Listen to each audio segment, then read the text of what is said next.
Hello everyone, welcome to today's sermon. Our Gospel reading is taken from Matthew chapter 5, verses 17 to 19. Do not think that I have come to abolish the law or the prophets. I have come not to abolish but to fulfill. For truly I tell you, until heaven and earth pass away, not one letter, not one stroke of a letter will pass from the law until all is accomplished. Therefore, whoever breaks one of the least of these commandments and teaches others to do the same will be called least in the kingdom of heaven. But whoever does them and teaches them will be called great in the kingdom of heaven. Our Gospel reading today forms part of the Sermon on the Mount, and it's taken from Matthew's Gospel, which is thought to be aimed at an audience with a predominantly Jewish background. These words from Jesus are a reassurance to those who have a Jewish background that their traditions are not being rejected by him.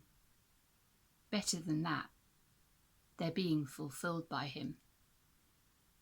Do not think that I have come to abolish the law or the prophets. I have come not to abolish, but to fulfill. He's not come to get rid of the Jewish law, but to bring it to a higher level.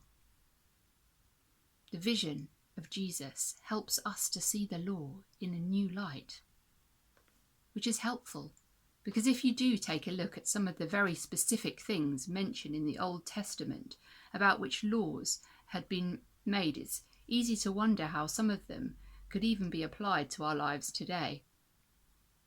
Exodus 22, lethal force is permitted if someone breaks into your house at night. Leviticus chapter 15, don't share chairs with menstruating women. Leviticus also says, don't eat bats, which in light of where it is thought that the coronavirus outbreak began, is actually an interesting one. There are many, though, which simply don't apply at all because the way we live now is so very different to how society was at that time and in that place.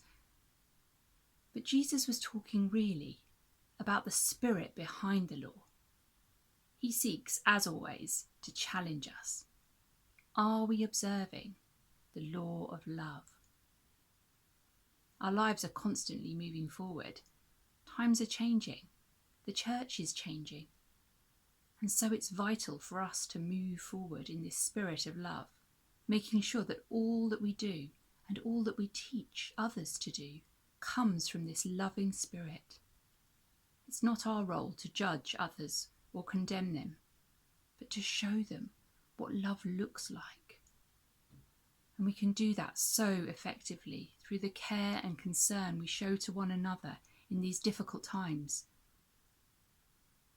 in the ways that we love God and we love each other, because that's what greatness looks like in the kingdom of heaven.